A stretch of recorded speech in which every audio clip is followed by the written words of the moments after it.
Depensahan ng Department of Labor and Employment sa Committee on Appropriations ang kanilang proposed budget para sa susunod na taon. Layo nitong bigyan pa ng dekalidad na trabaho at maprotektahan pa ang karapatan ng mga manggagawa sa bansa. Kung magkano ang halagang yan, alamin natin sa report ni Julian Bunag. Aabot sa 44 billion pesos ang proposed budget ng DOLE sa taong 2026. Sa pagharap ng ahensya sa Committee on Appropriations, tinalakay ni Secretary Bienvenido Laguesma ang taas-babang pondo ng DOLE mula taong 2020 hanggang 2026. Sa ilalim ng 2026 National Expenditure Program o NEP, 45% ng pondo ay mapupunta sa TESDA, katumbas ng halos 20 bilyong piso. Ang higit 19 na bilyong piso o 43% ay nakalaan sa Office of the Secretary, habang ang 2.5 billion pesos ay mapupunta sa Professional Regulation Commission o PRC. Tinalakay din sa pagdinig ang mga hamong kinakaharap ng ahensya. Nangunguna pa rin dito ang job and skills mismatch, sinundan ng just transition o biglang paglilipat ng trabaho sa gitna ng climate change, technological advancement at iba pang kauri nito. Ayon kay Secretary Laguesma, ang mga hamong ito ay unti-unti nilang ginagawang oportunidad na produktibo para sa ahensya.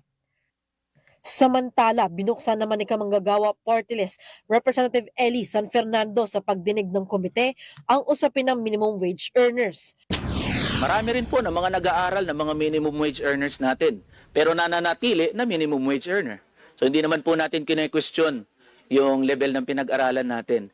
Ang tinatanong ko po dito, hindi nyo po masagot ng diretsahan kung sapat ba o hindi ang kinikita ng minimum wage earner mapa-NCR o probinsya dahil hindi nyo po naranasan maging minimum wage earner. Tama ho ba? Your Honor, I have actually answered your question that in my case it is not enough.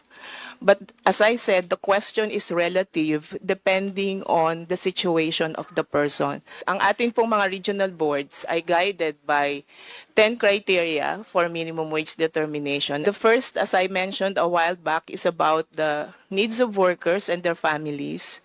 The second is about the employer's capacity to pay. And the third is the requirements of economic development. Ayon kay Representative San Fernando, ang pagdedesisyon ng regional wage boards ukol sa sahod ng manggagawa ay laging nakapanig sa mga negosyante. Giit pa niya sa mga nakalipas na taon, base sa pag-aaral, malaki ang naiambag ng mga manggagawa sa ekonomiya ng bansa. Ngunit ang sagot ng mga ito ay nananatiling stagnant o walang pagbabago. Buwelta naman ng DOLE, nasa kamay pa rin ng Kongreso ang kapangyarihan na magtaas ng sahod sa mga manggagawa.